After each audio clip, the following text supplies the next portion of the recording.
Hi, Chris Sauer. Hi, Kate Johnson. Nice to meet you. Nice to meet you, Kate. Chris, please tell me a little bit about yourself. Well, I'm currently finishing my Master's of Education program at Lake Erie College and working on transitioning from a Northeastern Ohioaner to being a member of the Jacksonville area community. Why the move? Well, my wife's job is moving down south, and I'm coming along with her. It's very noble and admirable about you at the same time. Mm-hmm. How did you hear about the position open with our company here at REI? Well, when I thought about the opportunity of changing locations and moving from one physical location to another, I thought about making a career move as well. And I was starting with my main interests and passions. And I love being outside, I love doing outdoor activities, and I love working with people. And I thought if I could use my experience as a teacher, helping people, and my interest in the outdoors together, that would be a good place to start a new career. And when I was looking online, I found REI's website and that there were positions available in the Jacksonville area, so I thought I would apply. Great. Well, you say you have an interest in outdoor activities, so this would be a great company for you to work at. That being said, what else do you know about our company? Well, I know you've been around for a long time, since the late 1930s, and what really caught my attention the most was the idea that it was started by people who had a passion for the outdoors and found a way to involve others in their experience. I like the idea too that your company is consistently ranked among the top 100 companies to work for by Fortune magazine, and I thought growing with a company that has that level of success would be a good place to be. Great. Why do you want this particular position here within our customer service department?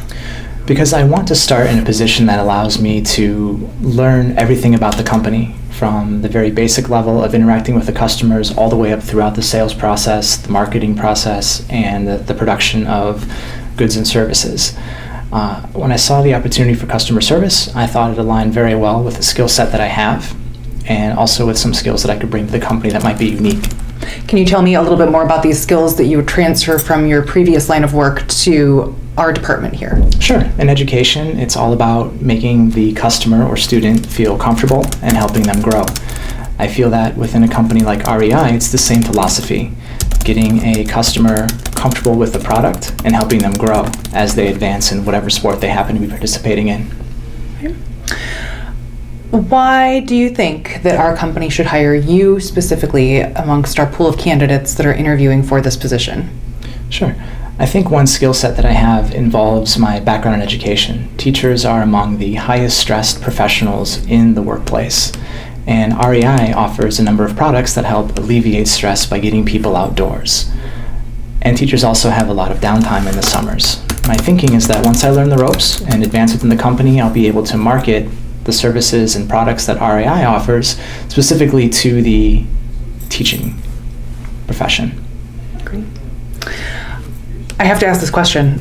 Given that you are making a career change here, especially with finishing a master's degree in education, if a position becomes available in your current field down here in the Jacksonville area, how do you approach being offered this job versus being offered a position in your field? And I'm asking that in the now and in the future.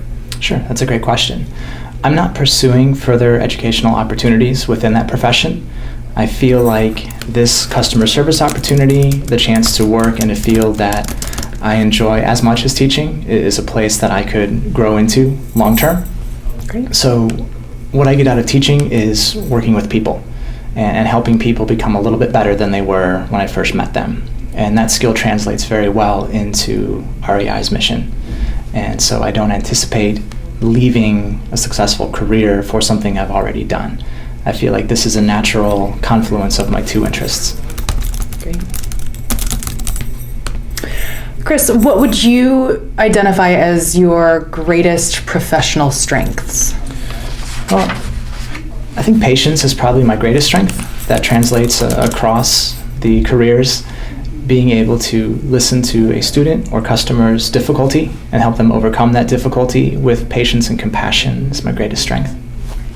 Would you consider any weaknesses that you have to be detrimental to the job?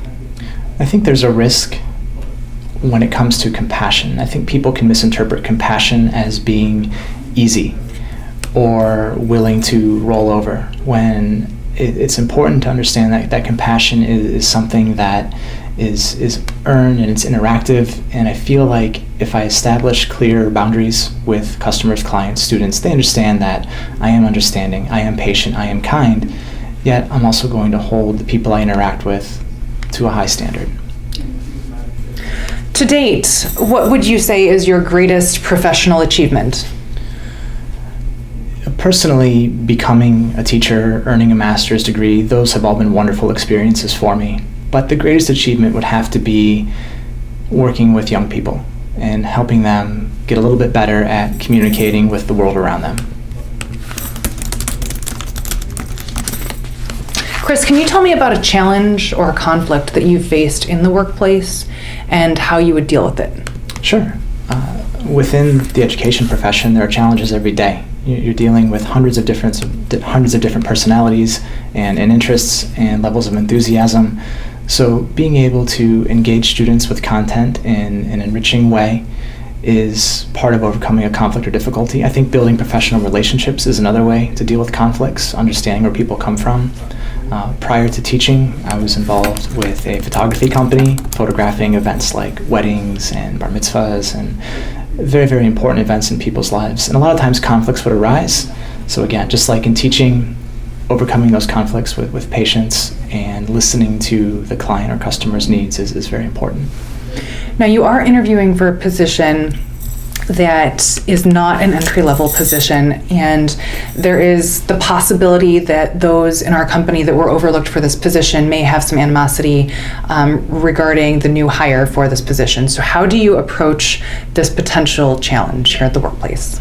The important thing is to listen to the people around me and understand that I am a newcomer and that they know more about the work environment than I will coming in.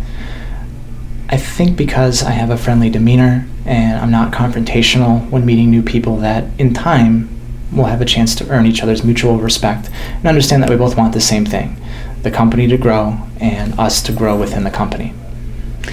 Where do you see yourself in 5 years, specifically within our company? Hopefully I'll be able to develop a market that allows me to interact with people within the teaching profession and grow our brand using that market as a target client base. That's great.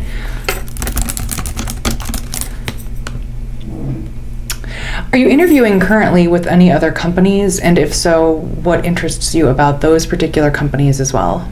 Since I'm new to the area, I haven't had the opportunity to interview with a wide variety of companies. I have looked at Bass Pro Shops, and I'm currently scheduled to interview with them. They have a similar mission and similar goals to REI. It's just that their product line is more specifically tailored than REI's more diverse offerings. We here at REI, it is being in customer service, there are aspects of your job that are going to be a little less active than I could expect you being in a teaching position where I assume you're on your feet more one-on-one, face-to-face with individuals. Do you prefer a specific type of work environment? Do you thrive in a variety of work environments? And what does this look like? Well, I thrive in a variety of work environments. I wouldn't expect to be sitting in a cubicle interacting with customers unless I'm handling a phone call, and that's fine, that's part of the job. But what I would expect is to be actively engaged with the customers who come into the store and helping show them the products that might best suit their needs and introducing them to products that they might not have considered before. So what I would expect to be up, moving around, and being consistently engaged with a customer or trying to find ways to improve what we offer to our customers. Great. Can you describe a time for me ever that you may have disagreed on a decision that was made for you and staff members at work, and how did you deal with this? Sure. Within the field of education, there are new initiatives being rolled out all the time. And sometimes those initiatives get mandated. You have to teach this way, this many times a week. And when something like that happens, I think it's important to go back to what you know about your profession or your skill set and be able to provide research that supports why you do what you do. And I think when faced with a difficulty, again, it's important to do what the boss says, and it's important to also advocate for what might be best for the customer or student. All right, we're going to move on to some cognitive behavioral questions. And basically these questions are designed, they're not necessarily about your past, your experience, they're sort of out of the box questions. And so just do your best at answering them as we go through this. So if you were an animal, what would you be and why? That's a tough question. I think considering the traits of my dog, if I had to be an animal, I would certainly want to be a domesticated dog. They just have that ability to love unconditionally. They're intensely loyal, and they just provide so many benefits to people. That's something I like to do in my life as a human too. Great. The next question, how many tennis balls can you fit into a limousine? Tennis balls in a limousine. Well, I guess to effectively answer that question, I would need some help. I would need to know what type of limousine, because if we're talking about a stretch SUV, that's a much larger volume than a smaller limousine. Are we talking 2-door, 4-door? I also don't know what's in the limousine already. Are there people in there, or is it empty? Once I had those questions answered, I'd have to do some calculations about the size of a tennis ball, how much area or how much volume it takes up, calculate the inside of the limousine, and then make sure the math works out. I could get that answer to you, I just can't do it off the top of my head. Great. Let me ask this final question. Do you have any questions for us? Well, I mentioned a couple times about being interested in helping grow a market for REI. I'm just curious, as a new employee or someone starting out on the lower level, how open is upper management to hearing the ideas of an employee? We do try to have monthly meetings where we meet with a variety of employees at random. So these aren't things that are necessarily scheduled regularly. They're very semi-annual. They're very informal. We do like to hear our employees' opinions about our products especially, and about marketing. One thing that we don't necessarily do is the lower level positions that are dealing maybe with collections or the intake and distribution of customer service calls. We don't necessarily talk to that group of employees very often, but I'd be very interested to hear your opinions on that, should you be hired for the position, and maybe ways that we could do better as well by reaching a larger group of our employees to benefit our company. Okay, and then last question from me. What, from your perspective, is the best part about working for REI?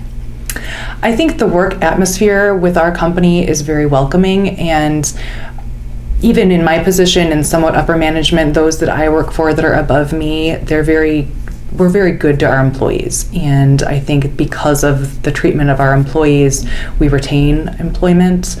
It's very easy for us to get things done because people want to do their jobs. I have worked myself in positions where I've worked underneath people who were more tyrannical in nature, and it's very difficult to want to do more and go above and beyond what you need to do in those situations. So I believe that that's the number one benefit of working in our particular company, is the atmosphere itself. Great. Thank you so much for your time, Kate. I appreciate it. Thank you so much. Take care.